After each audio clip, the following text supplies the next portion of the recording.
Praise God. Let's open up in prayer. Father, in Jesus' name, thank you for you are truly a faithful Father. Thank you, Lord. Indeed, we cannot contain, O Lord, our gratitude to you.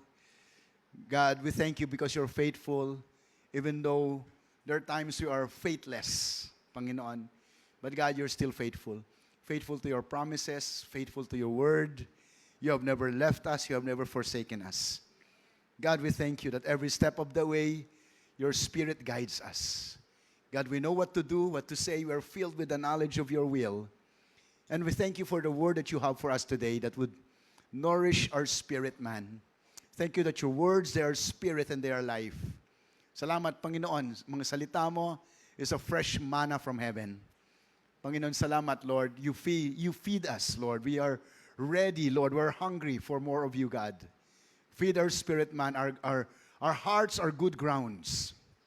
Panginoon, ang aming mga puso ay isang matabang lupa na matataniman ng iyong salita at ito ay tutubo, lalago at mamumunga sa buhay namin 30, 60, and 100-fold.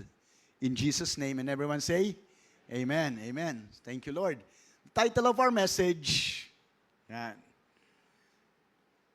How to slay the giant that the enemy sends into every family.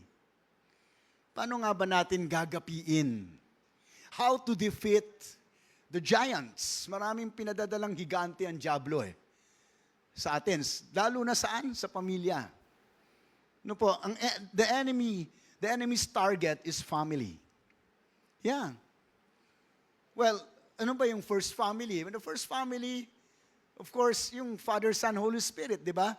And then when you go back to Genesis chapter 1, verse 26, in the book of beginnings, you would see there that when God created man, nag-usap yung pamilya The Father, Son, and the Holy Spirit, let us make man. In our plural, nag-uusap yung tatlo. In our own likeness, in our image, according to our own likeness. So nag-uusap silang tatlo, the family. And they were creating us. As to be part of the family. Kasi yung kamukha kalarawan. Diba? I mean, hindi nila sinabi to sa mga animals. But when they created man, they had no other template but themselves. Wala silang ibang pinaggayahan kundi sarili nila. Wala pa namang nilikha Sino yung, I mean, God is a faith God. Yung faith kasi is something that there's something in your heart that you already have seen in your heart. Yung pananalig ay dream, isang pangarap. Anong nakita mo sa puso mo? Kasi bago mo makita sa natural, pinaniwalaan mo muna sa puso mo. Ano yung nakita nila? Yung kamukha nila. Ikaw, ako, sabi mo nga, kamukha ko ang Diyos. Walang pangit na nilalang. Amen. And I believe they were so excited, the Father, Son, and the Holy Spirit. Nakapunta ka na ba sa, halimbawa, merong baby sa pamilya, pinanganak. Tapos, di ba, excited, titignan nyo sa nursery room, di ba? Yung viewing. May salamin, di ba? Tapos sisilip-silipin mong ganyan. Di ba? Saya ng pamilya, di ba? Doon pa lang, nagkakabiruan natin. Naku, pareho kayo ng ilong. Naku, dami-daming mama na, yung ilong mo pa. Hallelujah ka. Naku, yung kulay. Naku, ano ba naman? Kulay talaga naman. Nagmana pa sa kulay mo. Hallelujah ka. Di ba? Doon pa lang I believe when God was creating man, they were so excited. Nag-uusap sila. Tingnan mo kahit nga habang lumalaki yung bata, di ba? Pinapanood mo pag lumalaki, but tingnan mo pati maglakad pareho mo, di ba? Ganon, no? Everything. Medyo, kung di piki, sakang, pareho mo maglakad, Di ba? I mean, sabi mo nga family. Sabi mo relationship. I'm giving you a background bago tayo mag-dive dun sa message. I'm giving you a background ng unang tatargetin at babanggain ng kaaway ay ang pamilya. Relationships. You have to understand that in the Bible, when God created man, ang Diyos at ang tao, close. Close sila. Di ba? May relasyon eh. Anong ginawa ng Diablo? Pinaghiwalay sila. Ang unang tinarget na relationship ng Diablo is God and man relationship. He brings division. He has brought division. Disunity. And we know that the God we serve is a God of unity. A God of wholeness. Diba? Siya yung bumubuo, hindi sumisira, hindi nang wawasak. And God told Adam that you should not partake of the fruit of that tree. Because if you partake of the fruit of that tree, you will surely die. Tama? Huwag mo kainin yung bunga na yan. Pag kinain mo yan, sigurado patay ka. Sabi ng Diyos. Is God a liar? God is not a man who can lie. Ang sabi ng Bible, you will surely, wow, pag sinabi yung word surely, without a doubt, definitely, sigurado, mamamatay ka.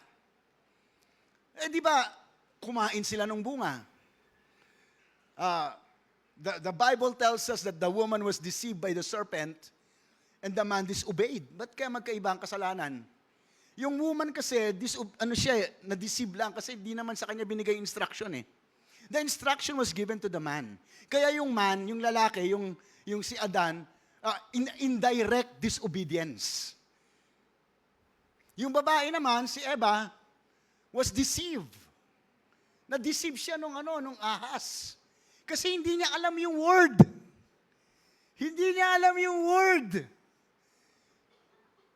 The assignment that God gave man is for him to take good care, to tend and keep the garden. Pangalagaan, asikasuhin ang hardin. The garden includes his wife. Kasama yung, the garden is the family. The garden is the house, your house. God has given each and everyone a garden. May tahanan tayo bawat isa. And God says, take good care of it. Pangalagaan mo. Pero anong ginawa nung ni Adan? Nandyan yung ahas, pinabayaan lang niyang tuksuin yung asawa. Or dayain. Kaya ang sabi ng Bible, she was deceived. But there is no excuse for yung ignorance. My people perish because of lack of knowledge. The word perish and death, pareho lang eh. Diba? Now, in the book of beginnings, in Genesis, the word death is defined as separation from God. Sabihin mo nga, death means separation from God. So, hindi yung, pag nabasa mo yung salitang death, hindi yung tigok, hindi. Ano yung na-separate? Your relationship with God. Eh, yun nga yung unang-unang ginawa ng Diyos eh. We were created for relationship. To be a family. Jesus did not even promote religion. He promoted relationship. So ano yung naging dahilan ng kamatayan? Ang kamatayan ang nagresulta sa pagkakahiwalay natin sa Diyos. So again, I'm just again giving a background that there are Goliaths that the enemy has sent or trying to send into our families to destroy families. Husband and wife, close. Kasi tapos na yung devil dun sa God-man relationship eh. Medyo natrabaho niya na yon. Ano na kaya tatrabaho niya? Man-to-man relationship. Husband and wife. Ano ba yung closest na relationship after your relationship with God? Husband and wife. Family. Bone of my bone. Flesh of my flesh. Galing, husband and wife. Ano kaya yung pangalawang tatargetin niya? Family, husband and wife. Kasi pag nagkaroon ng death or separation, broken family. Tama? And that's the clear function of the devil. John 10:10, the devil comes to steal, kill, and destroy. Kita mo yung progression? May progression eh. He comes to steal love, yung trust. He comes to steal, kill. Mamaya, wala nang pagmamahalan. Namatay na ang pagmamahalan. And then destroyed, broken family. And that's the work of the enemy. Good news, Jesus said, I came that you may have life and have it more abundantly. Amen. I mean, Jesus came to give us life, and yung buhay na yan, hindi lang abundant life tungkol sa pera. Ultimately, the word abundant life is life eternal. Yun yung meaning ng abundant life eh. I mean, anyone who is in Christ is a new creation. The old has passed away, the new has come. 2 Corinthians 5:17. Ang dati ay wala na, ngayon bago na. Anyone who is in Christ is a new creation. Sabi mo, new creation. Yan po yung verse ng born again. Akala ng iba, pag born again, relihiyon. Hindi. Lahat ng tao kailangan maipanganak na muli. Anyone who is in Christ is a new creation. Pag tinanggap mo si Kristo, yung patay na espiritu mo na namatay, dead, separated from God, pag tinanggap mo, nabubuhay. Regardless of religion, kailangan mong tumanggap kay Kristo. Kasi kung hindi, mananatiling patay ang espiritu mo. Wala kang relasyon sa Diyos. Ultimately, wala kang relasyon sa Diyos. That's why every person on earth, regardless of religion, again, you need to be born again. Kailangan kasi it's by the Spirit that you can access heaven. God is a Spirit. Eh kung patay ang Espiritu mo, paano mo kaya marinig ang Espiritu ng Diyos? Kaya minsan yung mga simpleng pagbasa ng Bible, di ba? Minsan, talinhaga naman yan. Paano ko ba matututo? Sa totoo lang, when you surrender your life to the Lord, it becomes clearer. Kasi spirit to spirit na eh. The Word of God becomes more understandable. Mas nagiging klaro na. Di ba? Amen. So, now we will dive now to, there are 6 points I want to share to you, and it will all be coming from the story of David and Goliath.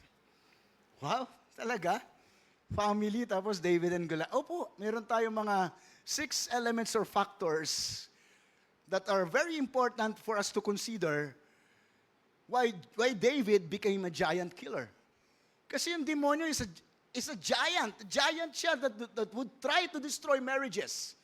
A giant that would try to destroy your future, your children's future, your health, your finances. Lahat ng yan nakapaloob sa pamilya. Point number 1. A giant killer is submitted to authorities. Ano ba yung mga authorities? Kung sa bahay, parents. Tama, no? Sabi nga ni Pastora, mas diretso mag-preach si Pastora nung nag-preach siya 1:30. Ako, iba talaga si Pastora. Mag-diretso siya eh. Kung nakatira ka pa sa bahay ng magulang mo, hindi ikaw ang authority. Hallelujah, diretso. Wala ka nang hihilinging paliwanag pag narinig mo si Pastora. Diba? Ngayon, kung gusto mo namang ikaw yung hari o reyna, di umalis ka. Kaya marami nagmamahal kay Pastora. Hallelujah ka. Parents are the authority. Diba? Spiritual leaders, pastors, they're authority in the church. Diba? Kahit naman sa trabaho eh. Merong ano yan, may mga managers and owners present. They're the authority. Diba? Now, let's look at 1 Samuel 17:20. So David got up early the next morning. He left his father's sheep with another shepherd to take care of them. He did what his father had told him to do. Ulitin ko David did what his father told him to do. Sabi mo nga, submitted. Submitted siya sa daddy. Jesse was his father. Asan na si Kuya Jesse? Ayun. Dapat dito.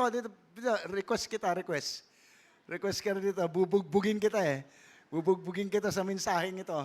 Ayan, si Kuya. Kaya nang umaga ko pa binubugo. Dito. Huwag ka lumayo. Ayan. Ikaw ang ama ni David paano yan? Ikaw si Jesse.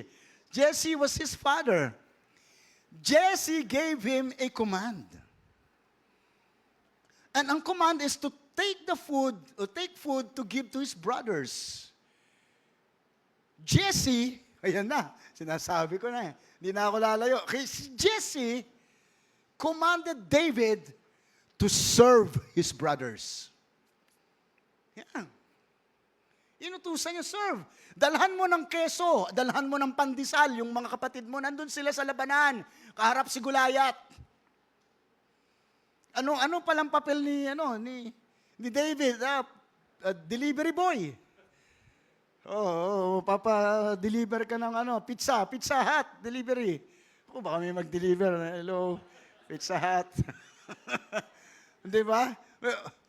Delivery boy siya. Now, let me give you a background. In chapter 16, 1 Samuel 16, bago pa dumating yung 17, alam mo bang si David was anointed to be the next king of Israel?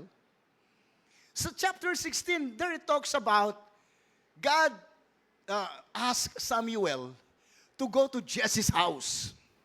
Dapat pala dito kita pinatayo Palapit ka na ng palapit. Para hindi doon ang turo ko, di ba? God asked Samuel. Samuel is a prophet. He was the greatest prophet in the Bible for 3 generations. Siya yun. So kinakausap siya ng Diyos, punta ka sa bahay ni Jesse. Ayan, ako nalalapit sa'yo. Punta ka sa bahay, Samuel, ni Jesse. At isa sa mga anak niya, ang ia-anoint ko to be the next king of Israel. Talaga namang, dapat pala may langis ako Isang jar na langis. Hindi naman ikaw bubuhusan ko nun. So, dala-dala ngayon ni Samuel yung jar ng langis. Punta siya sa bahay ni Jesse. So, sinabi niya yon, isa sa mga anak mo ang magiging next king of Israel. Excited si Daddy Jesse. Hallelujah.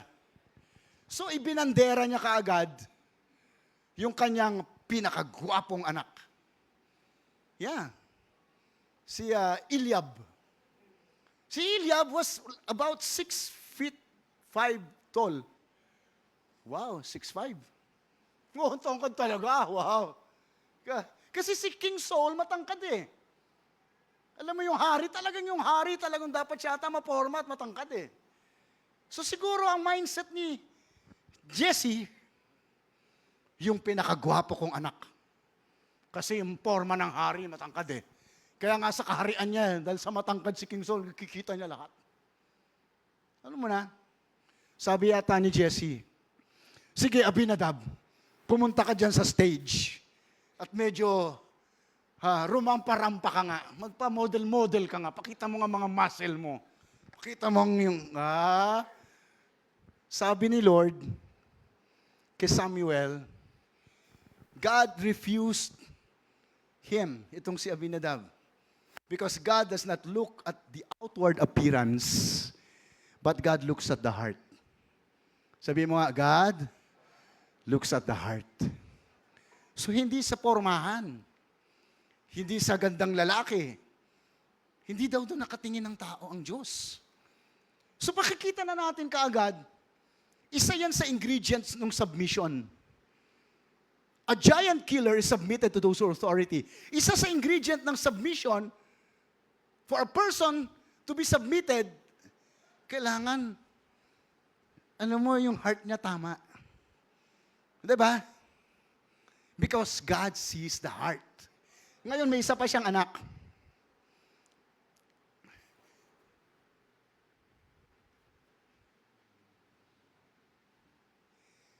May isa pa siyang anak. ang sabi nung ang pangalan ay Abinadab. Si Abinadab ay isang talented. Yan. So yung isa gwapo, maporma. Yung isa naman talented. Siguro lahat ng mga musical instruments tinutugtog ni Abinadab. Ha? Siguro kumakanta din. Bay siguro sumasayaw din.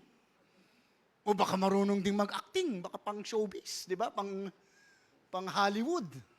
Sige nga anak, show your talent.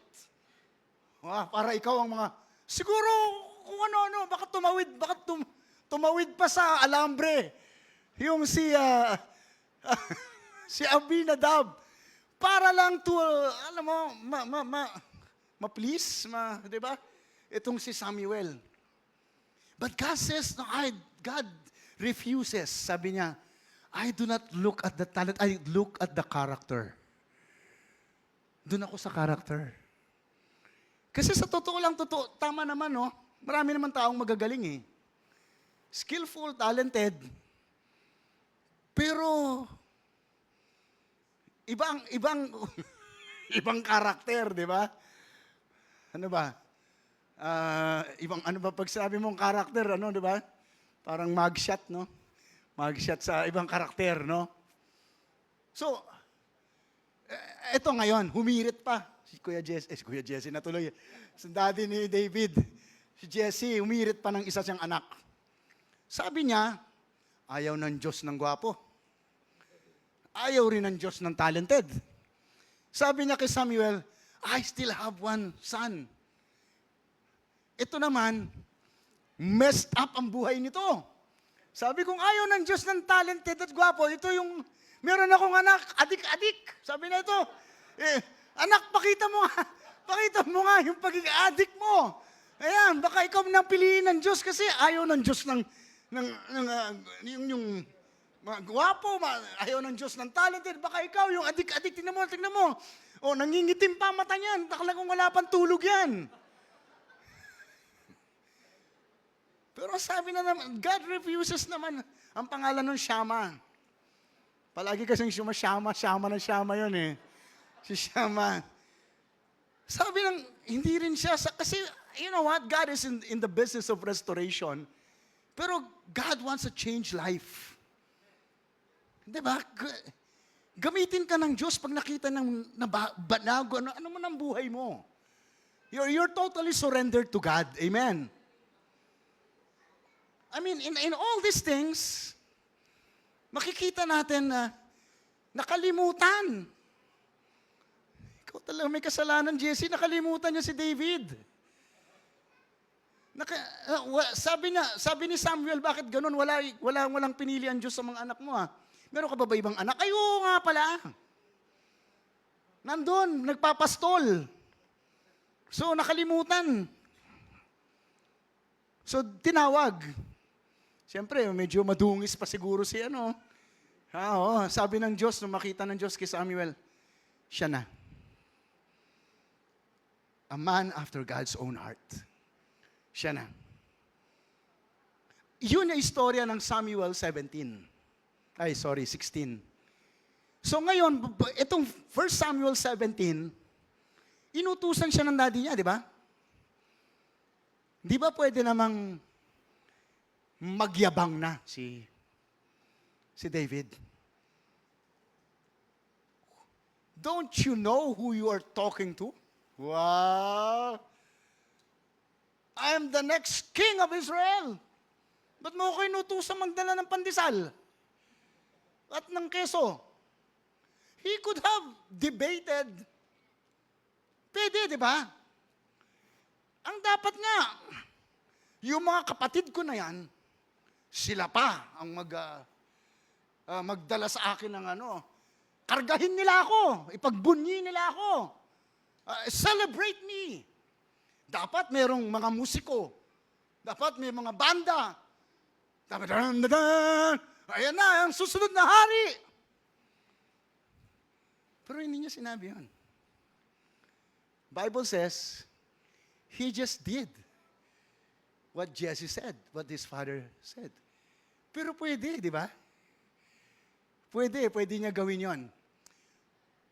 So, we see here that David was submitted. He was submitted to authority. And God saw his heart. Even when he was already anointed to be the next king of Israel, he continued to serve King Saul. Pag binasa mo yan sa chapter 16, when he continued, palagi na lang keso tsaka tinapay. Oo. Dadalan niya yan ng keso tinapay sa almusal. At tapos, when King Saul is in distress with evil spirit, tutugtugan niya yan. Tutugtugan niya ng harp. O gitara, parang si Rendel. Diba? Tapos lalayas yung masamang spirito kay King Saul. And yet, he was already anointed to be the next king. Siguro kung ikaw yon, ba't naman kita tutugtog? Ako napapalit sa trono mo. Diba? But David knew that he was anointed, but not yet appointed. Hindi pa niya oras eh. You can be anointed, but not yet appointed.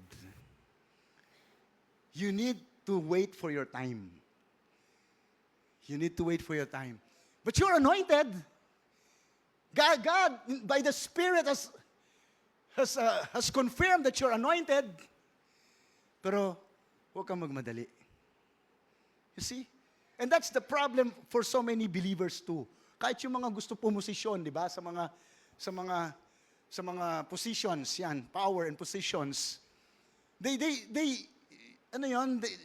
Nadidismay na sila. Bible says, do not grow weary in doing good. For in due season, you will reap a harvest if you will not faint. Mo. Darating yung oras na yun that you will be not just anointed, but appointed. Amen. And so, submitted.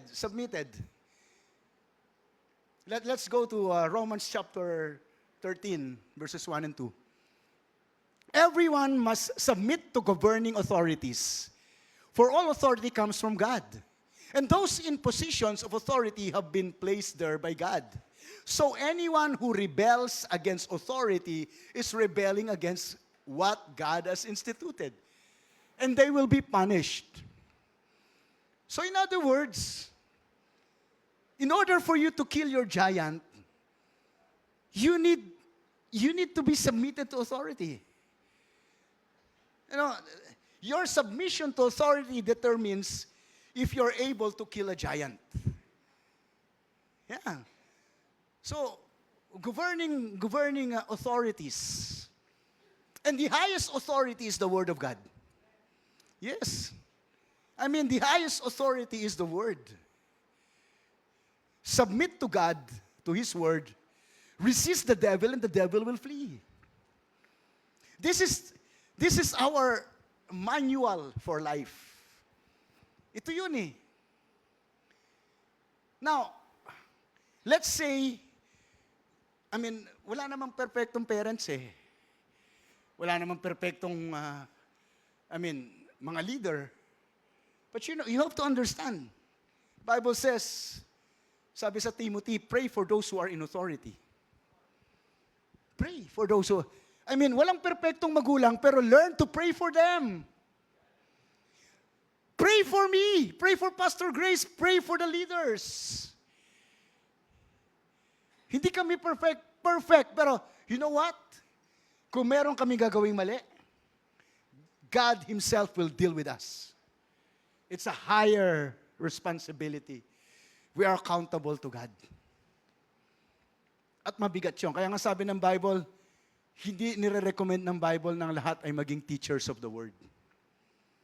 Hindi dapat lahat nagtagapagturo. Kasi higher accountability yon.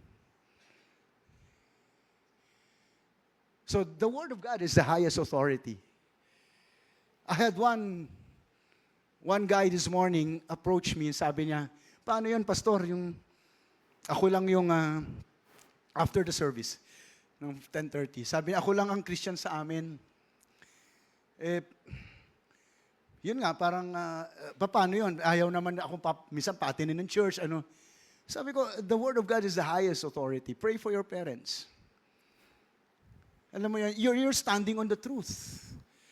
Make your life like, a light and salt. Maging example ka. Hindi mo sila, you're not rebelling, you don't disrespect them, but show it through your actions. 'Di ba? Gawin mo 'yon. I mean, pag makita nila yung pagbabago sa buhay mo, eventually sila din you are able to educate even the parents or the leaders when they see the change in you. Pero huwag kang sasagot ng pabalang. Alam mo 'yon? Huwag sasagot ng pabalang. Pwede mo namang makiusap. Pwede po ba akong sandali lang, ganitong oras, uuwi na po ako. It's just that talagang, alam mo, I have, Dad, Ma'am, meron talaga akong hunger for the Word eh. And magulang yun, kung talagang mahal ka nun, hindi ka naman magpupunta hindi ka naman magbabar, hindi ka naman pupunta sa masama eh, pag-church ka lang eh.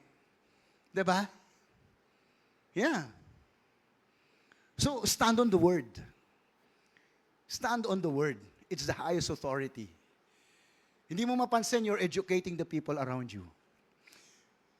When you are obedient to the Word, yung mga tao na sinasabi mong hindi o against sa'yo, sa faith mo, maya-maya makikita mo, sumusunod na. Because indirectly, you have educated them through the Word. Example, husband and wife. Alam mo yung may mga mag-asawa, hindi na kinakausap yung asawa nila pag mga digdidesisyon, kung pera. Well, of course kami, matagal na sa ministry, 20 plus years. May mga problema mag-asawa, pera.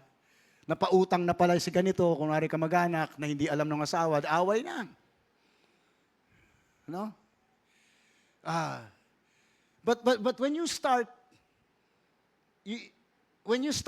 doing the Word, halimbawa, example to para mas direct.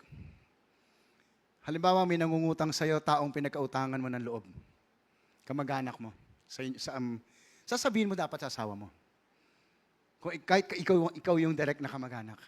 Umuutang si uncle siya nagpaaral sa akin. Magkano? 100,000? Hindi barya, no? 100,000. Siyempre, malakas ang loob siya nagpaaral, di ba? Oh. And you know what? Pwede mo namang dapat sabihin mo sa asawa mo yun. Hindi yung, may utang na loob ako ron, hindi ko na sinabi sa'yo. Uncle ko naman yun eh. Hindi ganun. Alam mo, eventually, halimbawa, nasabi yun, tapos ang napag-usapan yung mag-asawa, hindi natin kaya 100,000 eh. 20,000 lang. Kasi dami din natin babayaran, ganyan. Uncle, kahit hindi ko po may bigay yung yung amount na hinihiram nyo, pero ito po yung kaya namin bigay sa inyo. Actually, nag-usap na kayo mag-asawa doon na kahit hindi niya ibalik, walang samaan ng loob. Yeah. Alam mo, unang-una yung uncle mo na yon, may inisyon. Ano ka ba? Nagpaalam ka pa sa asawa mo? Under ka ba? Alam mo, sasagot mo lang doon? Yun po kasi ang sabi ng Bible eh. Agreement, transparent. The man and the wife, they were both naked. Diba? Sabi ng Bible.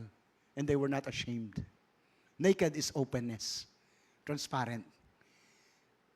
Isa lang example yun ha. Pag dumating yung oras na maniningil na, hindi nakabayad, alam mo, sasabihin mo lang kay uncle, Uncle, sige sa inyo na po yun, huwag nyo na bayaran. Mag-iisip yun eh. Binigay na lang sa akin yun Tapos, nagpaalam sa asawa. That is what I meant by indirectly, when you obey the word, you're educating the people around you. You don't have to evangelize them. Di ba? Hindi mo na kailangan one-on-one evangelism tayo, ha? Pag sumusunod ka sa salita ng Diyos, hindi mo napapansin na educate. Alam mo, ang sekreto pala ng mag-asawang yan, agreement. Open pala sila communication. Kahit mas matanda yun sa'yo, maya-maya, may natutunan sila sa'yo. Hindi ko alam ba't ako napunta ron. Dapat ikaw lang ang topic ko eh. Jesse eh. Hallelujah. Point number 2. Si Kuya Jesse, oh. Killers, get up! Wow. Get up, get up, get up. Get up, ha?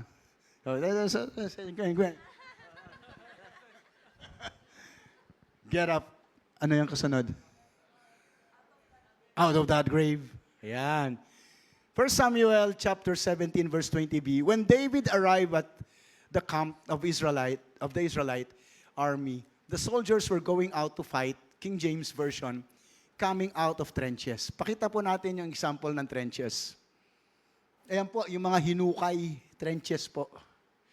Alam niyo po sa labanan, di ba mga soldiers, naghuhukay yan, di ba? Kasi dyan sila nagtatago eh. Oh. So, ganun din pala mga Israelita. No, nung labanan nila ni, eksakto, yung labanan nila ni Goliath, sabi diyan, nandun sila sa trenches. Alam mo bang 6 feet below yan? Parang libingan, libingan. Ang lalim, nasa ilalim sila. Na pag nararamdaman nila, palapit na si Goliath o yung mga kalaban, susungaw na silang ganyan, magpipip na sila, tapos, bam, bam, parang ganun, babaril na, di ba? Tapos tatago uli sa ilalim. Goliath was 9 feet tall. Imagine this. If you are in the trench, or in that trenches, nasa ilalim ka, 6 feet na kaagad. And then, pag sumungaw ka, nakita mo si Goliath, 9 feet. 6 plus 9. Ang tingin mo kay Goliath, 15 feet tall. Yeah. Kaya yung point number 2 natin eh. A giant killer gets up and gets out. Ano po? And the devil, or Goliath in this case, is very strategic. His timing, when he attacks your family and he attacks us, is when you are down in the trenches. Yeah. Kung kailan ang lungkot-lungkot mo, tapos meron ka na, ang lungkot mo na nga, may nabasa ka na masamang balita sa cellphone mo, lalo ka naging malungkot. Ganon magpakita ang diablo. Kung kailan ka merong kalungkutan, at saka niya lalong magpapakita siya. Ganon si Goliath. Sabi mga bully. Ibubuli ka niya. If let's say, for example, that trench is a picture of, like, nawalan ka trabaho. Diba? So, nandun ka, para ka nasa ilalim na, you're down there. Biglang, kung kailan ka walang trabaho, at saka harap si Goliath, maraming naniningil ng utang mo. So, wala ka ng trabaho, 6 feet below ka lang, biglang, 6 plus 9 feet, 15, ang dami ng wala na, pantuition mga anak mo. See? That's why, a giant killer don't stay down. They don't stay in the trenches. A giant killer gets up and gets out. Kasi teritoryo to ng kaaway eh. And once you get up and get out, you will realize, hindi na pala kasyadong matangkad to eh. Matas lang ng konti kay Shaquille eh. O kung sino mang matangkad na player niya, Iwan Benyama. Oh, matangkad lang ng konti ito eh. Kayang-kaya ang tirador to. Pero kung nandun ka sa ilalim, in which the devil wants you to stay, the devil wants you to stay down, to quit. Bumitaw ka na lang, huwag ka na, sumuko ka na. Don't get up. O, baliktad sa kanta natin, sa atin, get up, get up. Sabi ng demonyo, get down, get down, get down. Stay down, stay down, stay down. Yeah. I mean, life happens. Natutumba ka rin, di ba? You get knocked down. Pero hindi knocked out. Don't stay down. Kumbaga sa bilang ng nung sa boxing, eight, nine, biglang babangon. Sino nakanood ng Rocky? Ano man tugtog doon? Eye of the Tiger ba yun? Eye of the Tiger, di ba? Oh, yung ganon, babangon ka. God wants you to get up. Amen. Weeping may go on all night, but joy comes in the new day. Amen. This too shall pass. My situation and condition is temporary. It is subject to change. Amen. Nothing is impossible to my God. So while you're here, you don't wallow. You don't stay here. You don't overthink. Most people stay down here. They overthink. They get depressed. They got suicidal thoughts. It is not God's will for you to stay down here. Philippians chapter 4, verse 8, 9 talks about, think of the things that are good. Things that are lovely, of good report. Kung nandito ka, wag yung nandito ka na nga, lahat pa ng mga malulungkot na bagay. Inisip-isip mo pa. Finally, my brethren, whatever things are true, whatever things are noble, whatever things are just, whatever things are pure, lovely, good report, if there's any virtue, if there's anything, think about these things. Meditate on these things. So yun daw ang isip-isipin mo. At alam mo, pag ginawa mo yon, babangon ka. Babangon ka at hindi ka mananatiling nakabagsak. Okay, point number 3. Giant killers, they lift their voice for victory, for praise. For Samuel chapter 17, verse 20, they were shouting their war songs while they went. Nung pagbangon nila, dun sa trenches, sumisigaw sila ng papuri at umaawit ng awit ng victory song. Imagine, hindi pa naman natutumba si Goliath. But they were claiming their victory. The devil is defeated. Goliath is defeated. Kinakanta na nila yon. You can lift your voices in songs. Pwede.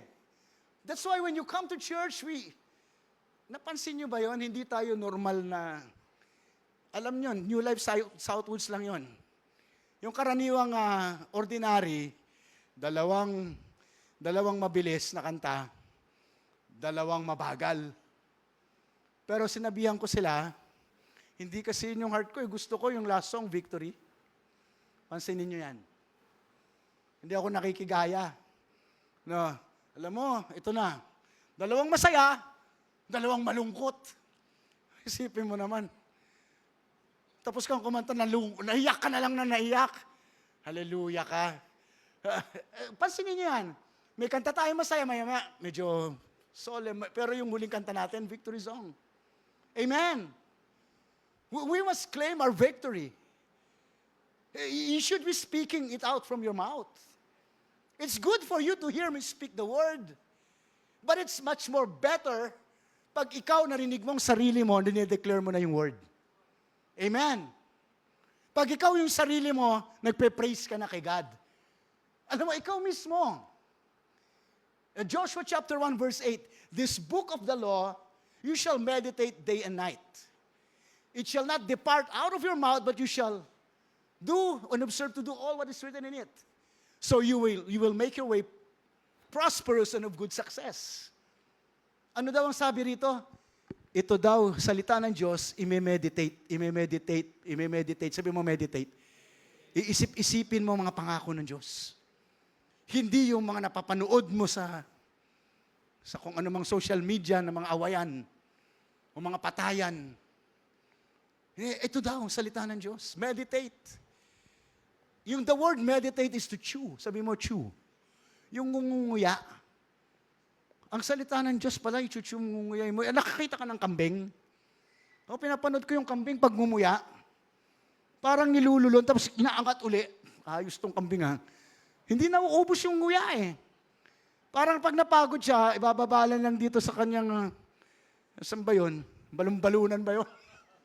Anyway, basta tapos maya, akit na naman. Ganon.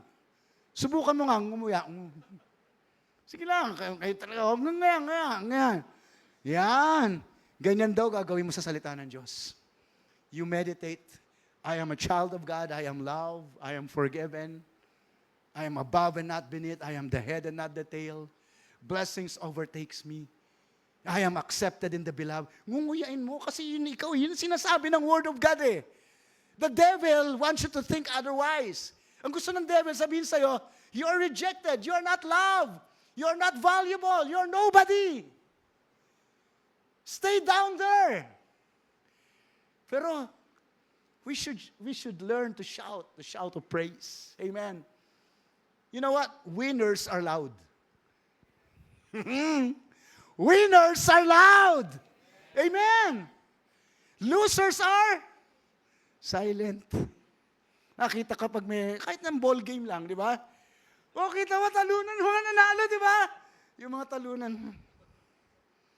Gusto ko sabihin sa iyo, kay Kristo, panalo ka eh. Tagumpay ka na sa Panginoon. Amen? Palakpak tayo sa Panginoon. You have so much reason to give thanks to God.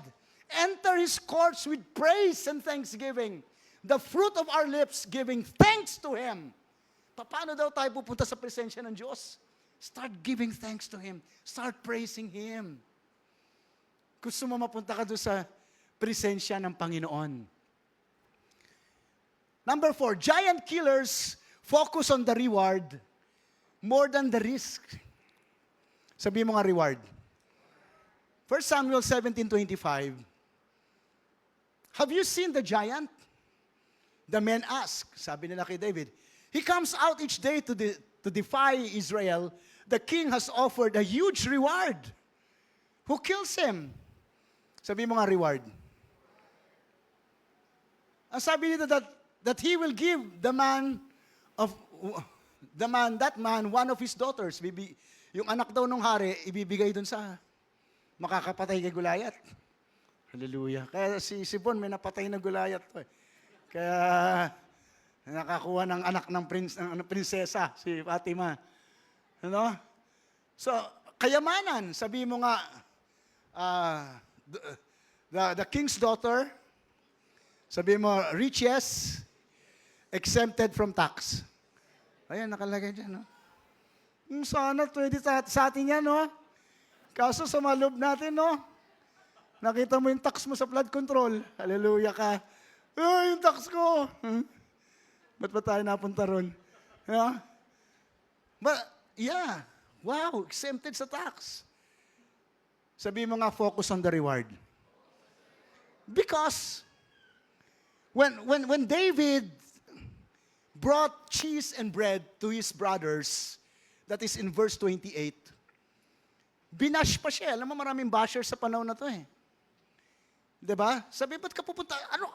Bumalik ka nang mag-alaga ng mga kukunting tupa doon. Go back to tending the few. Highlighted pa nga yung word na few eh. The few sheeps. Doon ka. You are nobody. You have no place here. Know your place. Parang ganun. You're not important. Go back and tend the sheep. Doon, parang amoy, tupa ka din. Mga amoy kambing ka. Ito ay lugar ng mga labanan na magigiting. Hindi ka karapat-dapat dito. Yeah. But David was focused on the reward. Not on the risk. Not on what people says. Oh, di ba? Maraming labanan na ganyan eh. May nagpapakamatay, di ba? Cyberbullying. Oh. Sa social media na, sabi, nagpakamatay ka na? Hallelujah ka. Diba? Focus on the reward. But he was focused on the girl, the gold, hallelujah, and tax exempt. Yeah. I remember when I was working sa pharmaceutical, malaki-laking pharmaceutical yon. Sabi sa akin, masama ka sa candidate ka for promotion. I was like 28, ganyan. Tapos yung mga kasamang candidate, about 45 years old, mga 50 na, at mga seasoned eh. Seasoned na sila sa Bayer Philippines, Mead Johnson, mga ganyan. Yung mga candidate. You know what? Doesn't matter. Hindi ako na dun sa competition. I was focused on the reward. Ano bang meron pagka napili? Sabi, mapopromote ka, dodoble sweldo mo, may brand new kang kotse, wow. At tapos kasi connected ang kumpanya natin sa Hanabishi, meron kang kitchen showcase. Uy, matutuwa si Grace. Diba? Ang per dime mo, dodoble. Allowances. Ang dami! Talaga naman. Pinagbutihan ko. Kahit na sa isip ko, paano ako makukuha nito? Maraming magagaling akong kasabay. Diba? Bago-bago lang ako sa kumpanya. I mean, I can just somehow relate to David. He was focused on the reward. He was focused on the promise and not on the problem. Yun yung problema eh. People focus on the problem and not on the promise. You kailangan ng mind shift eh. You focus on the reward. I mean, you guys come to church. Not just you, but your family. You bring in your family. Di ba? Almost Sunday after Sunday, even the kids we have, pag-pray niyo yung kids church natin, punong-puno na. And you know what? Because you're focused on the reward. Yung blessings na kinakanta natin, your children and children's children will be blessed. Yeah. Focus on the reward. Heaven, not hell. Streets of gold. Hallelujah. The generation of the upright shall be blessed. My children will be taught by the Lord. That's your reward. More than money. Amen. So you come to church because you're focused on the reward. Amen. Let's go to point number 5. Giant killers uses what God gave them. Verse 38. Then Saul gave David his own armor, a bronze helmet and a coat of mail. David put it on, strapped the sword over it, and took a step or two to see what it was like. For he had never worn such things before. I can't go in this, he protested to Saul. I am not used to them. You know what? David was not anointed to use the armor of Saul because God gave him a different anointing. Your anointing differs from the anointing of others. You don't have to compare yourself to others. Use what you have. Use what you have. Ang galing-galing naman niyang kumanta. Diba? Hanggang paghanga na lang. Kuwari si Pastora Grace, apat na beses na nag-apply yan para mag-worship leader. Palagi na lang turn down. Ha? Bakit? Hindi niya anointing yun eh. Diba? Pero pag kumanta siya sa harapan ko, wow, ganda-ganda ang boses mo, love. Wow, you're the best worship leader. Hallelujah ka. Diba? Oh. Pero, stay ka na lang sa anointing mo, ha? Stay na lang tayo sa anointing natin. Huwag na natin kunin yon kila Sam, di ba? Huwag natin kunin yon kila Katz. Hayaan mo na yon. Sila yung anointed dun eh. Amen? Do not be insecure. Do not compare yourself to others. Sabihin mo nga, be yourself. Wala pang stress. Light and easy. Kasi you were anointed to do that. But if you start like comparing yourself to others and doing what others can do better than you, of course. They're better than you because they're anointed to do what they do. Diba? O tapos napoprostrate, but siya, ang galing-galing niya. Kasi hindi ka naman, siya yun. Hallelujah ka. Sabihin mo nga, unique. God has created us unique. Amen. Number 6. A giant killer takes his authority over the devil to his own tent. Kuya Mark, pwede bang magdala ng isang upuan dito? Tsaka yung ulo ni Goliath, gusto ko Pinutol ko na yan Okay. 1 Samuel 17:54. David picked up Goliath's head. Ayan, si Goliath. Wow, naka-bonnet pa Naka-bonnet si Goliath. Iniisip ko anong drawing gagawin ko dyan Anyway, 1 Samuel 17:54. David picked up Goliath's head to take it to Jerusalem. Nung pinugutan ni David ng ulo tong si Goliath, dala-dala niya yung ulo ni Goliath. Dala-dala niya sa Jerusalem. Pagdating sa Jerusalem, pinasok niya pa sa loob ng bahay niya. At dinisplay niya.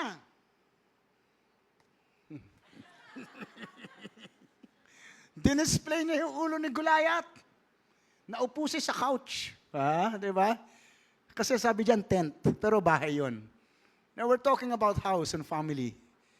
He went back to his house, bringing the head of Goliath to remind him that Goliath has no authority even right here in my own house.